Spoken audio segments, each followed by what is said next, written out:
ආලෝක තීව්‍රතාවය වෙනස් වීමට බලපාන සාධක තමයි අපි දැන් කතා කරන්න යන්නේ. ඒ කියන්නේ ආලෝක තීව්‍රතාවය රඳා පවතින සාධක තමයි කතා කරන්න යන්නේ. හරිද? පළවෙනි එක තමයි අහසේ පවතින වලාකුළු ප්‍රමාණය. අහසේ පවතින වලාකුළු ප්‍රමාණය. වලාකුළු ප්‍රමාණය. හරිද? මම උදාහරණයක් ගන්නම්.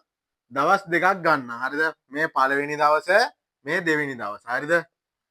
පළවෙනි දවසෙත් එකම ඉරව්වක් තමයි පායන්නේ. හරිද? මේ දවසෙත් එකම ඉරව්වක් පායන්නේ. මේ දවසෙත් එකම ඉරව්වක් තමයි පායන්නේ. හරිද? හැබැයි පළවෙනි දවසේ වලාකුළු ගහණය වැඩි. වලාකුළු ගහණය වැඩි. හරිද? පළවෙනි දවසේ වලාකුළු ගහණය වැඩි. හරිද? පළවෙනි දවසේ වලාකුළු ගහණය වැඩි. පළවෙනි දවසේ වලාකුළු ගහණය අඩුයි. වලාකුළු ගහණය අඩුයි. හරිද? මේ දවස් දෙකෙන් වැඩිම ආලෝක තීව්‍රතාවයක් ලැබෙන්නේ කොයි දවසේද? මේ දවස් දෙකෙන් වැඩිම ආලෝක තීව්‍රතාවයක් ලැබෙන්නේ කොයි දවසේද?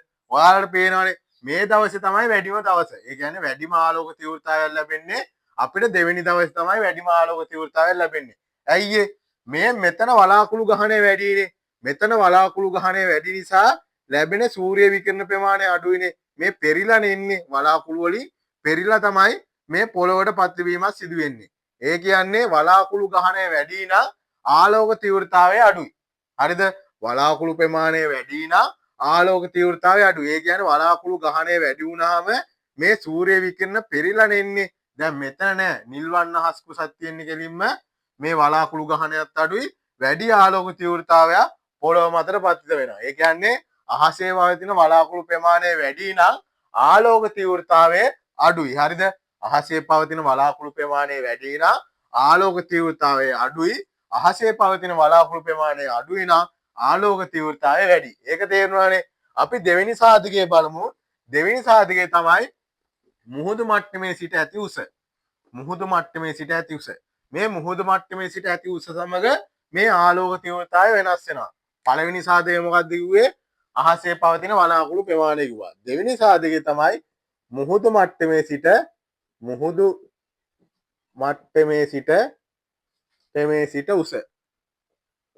සිට උස. මම ඒකට උදාහරණයක් ගන්නම්. ඔයා පොළවේ ඉන්න. හරිද? පොළවේ ඉන්නවා ඔයා. හරිද? එක් අවස්ථාවක ඔයා පොළවේ ඉන්නවා. හරිද? එක් අවස්ථාවක ඔයා පොළවේ ඉන්නවා. හරිද? එකම සූර්යා කිරණක් තමයි ලැබෙන්නේ. හරිද? එකම සූර්ය කිරණක් තමයි ලැබෙන්නේ. හරිද? තව දවසක ඔයා ගෙදර වහල උඩට නගිනවා. හරිද? ගෙදර වහල උඩ නගිනවා. මේ අවස්ථාවේ ඔයාට මේ අවස්ථාවේ වැඩිම ආලෝක තීව්‍රතාවයක් ලැබෙන්නේ. මේ අවස්ථාවේ වැඩිම ආලෝක තීව්‍රතාවයක් ලැබෙන්නේ. ඔයා උඩට යන්න අහසට ළඟා වෙන්න වැඩි ආලෝක තීව්‍රතාවයක් ලැබෙනවානේ. ඒ වගේම තමයි මුහුදු මට්ටමේ සිට ඇති උසත් ඒ වගේම තමයි. හරිද? මුහුදු මට්ටමේ සිට ඇති උසත් ඒ වගේම තමයි. ඔයා මුහුදු මට්ටමේ සිට ඇති උස වැඩි ඒ කියන්නේ ඉහළට යන්න ආලෝක තීව්‍රතාවය වැඩි. ඒ කියන්නේ උස වැඩි වෙන්න මේ මුහුදු මට්ටමේ සිට ඇති උස ඒ කියන්නේ ඔයා ඉහළට යන්න ආලෝක තීව්‍රතාවය වැඩි. මෙතනත් එහෙමනේ. ඔයා පල්ලෙහා ඉද්දින් අඩු ආලෝක තීව්‍රතාවයක් ලැබුණේ. මේ උඩ ඉද්දින් වැඩි ආලෝක තීව්‍රතාවයක් තමයි ලැබුණේ. හරිද? ඒ කියන්නේ මුහුදු මට්ටමේ සිට ඇති උස වැඩි වෙන්න ඔයාගේ ආලෝක තීව්‍රතාවය වැඩි. හරිද? අනිත් සාධකය තමයි ආලෝකය. මේ ආලෝකේ පතනය වෙන කෝණය.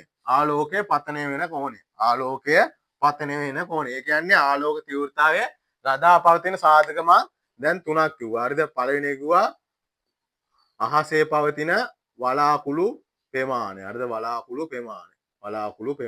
දෙවෙනි සාධකය කිව්වා මුහුදු මට්ටමේ සිට ඇති උස. තුන්වෙනි එක තමයි ආලෝකය පතනය වන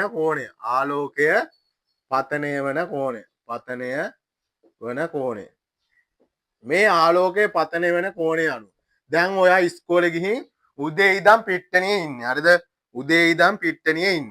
හරිද? උදේදී ඉර පායනවනේ. ඉර පායද්දී ඔයාට මේ පැත්තෙන් තමයි ආලෝකය ලැබෙන්නේ. හරිද? මේ පැත්තෙන් තමයි ආලෝකය ලැබෙන්නේ. හරිද? ඒ කියන්නේ සූර්ය විකිරණ ප්‍රමාණය ලැබෙන්නේ ආලෝක තීව්‍රතාවය ලැබෙන්නේ මේ පැත්තේ. දවල් වෙද්දී ඉර මුදුන් වෙනවනේ.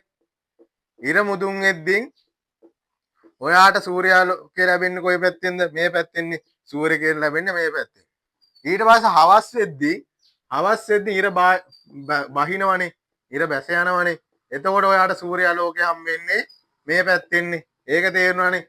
ඒ කියන්නේ ඔයාට වැඩිම ආලෝක තීව්‍රතාවයක් ලැබෙන්නේ කොයි කාලෙද? මේ දාවල් කාලේනේ. ඒ කියන්නේ ඍජුව පතිත වෙන අවස්ථාවනේ. මේ පැත්තෙන් ඉර පායද්දින් ලැබෙනවා. මේ බැස යද්දින් තමයි අඩුවෙන්ම ලැබෙන්නේ. හරිද? බැස යද්දින් තමයි අඩුවෙන්ම ලැබෙන්නේ.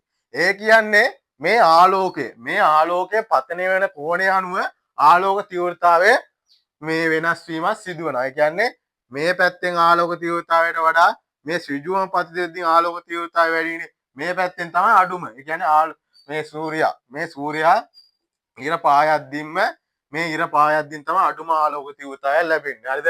අපි කතා කරේ මොකද්ද? සරලව කිව්වොත් ආලෝක තීව්‍රතාවය වෙනස් වීමට බලපාන සාධක තමයි කතා කරන්නේ. කියන්නේ ආලෝක තීව්‍රතාවය රඳා පවතින සාධක තමයි කතා කරන්නේ. පළවෙනි එක තමයි අහසේ පවතින වලාකුළු ප්‍රමාණය. ඒ කියන්නේ අහසේ පවතින වලාකුළු ප්‍රමාණය වැඩි වෙන්න ආලෝක තීව්‍රතාවය අඩු වෙනවා. හරිද? දෙවෙනි එක තමයි මුහුදු මට්ටමේ සිට ඇති උස. මුහුදු මට්ටමේ සිට ඇති උස වැඩි වෙන්න ආලෝක තීව්‍රතාවය වැඩි වීමක් සිදු වෙනවා. හරිද? තුන්වෙනි එක තමයි ආලෝකය පතනය වෙන කෝණය. හරිද? ආලෝකය පතනය වෙන කෝණය. ආලෝකය පතනය වෙන කෝණය මේ ඉර මුදුන් වෙද්දී වැඩි සූර්ය කිරණ ප්‍රමාණයක් ලැබෙනවනේ. එතකොට ආලෝක තීව්‍රතාවය වැඩි. මේ ඉර පායද්දී අඩු ආලෝක තීව්‍රතාවයක් තමයි ලැබෙන්නේ. ඒ කියන්නේ ආලෝකය පතනය වෙන කෝණය අනුව මේ ආලෝක තීව්‍රතාවය වෙනස් වීමක් සිදු වෙනවා. හරිද? අපි කතා කරේ මොකද්ද? ආලෝක තීව්‍රතාවය වෙනස් වීමට බලපාන සාධක තමයි කතා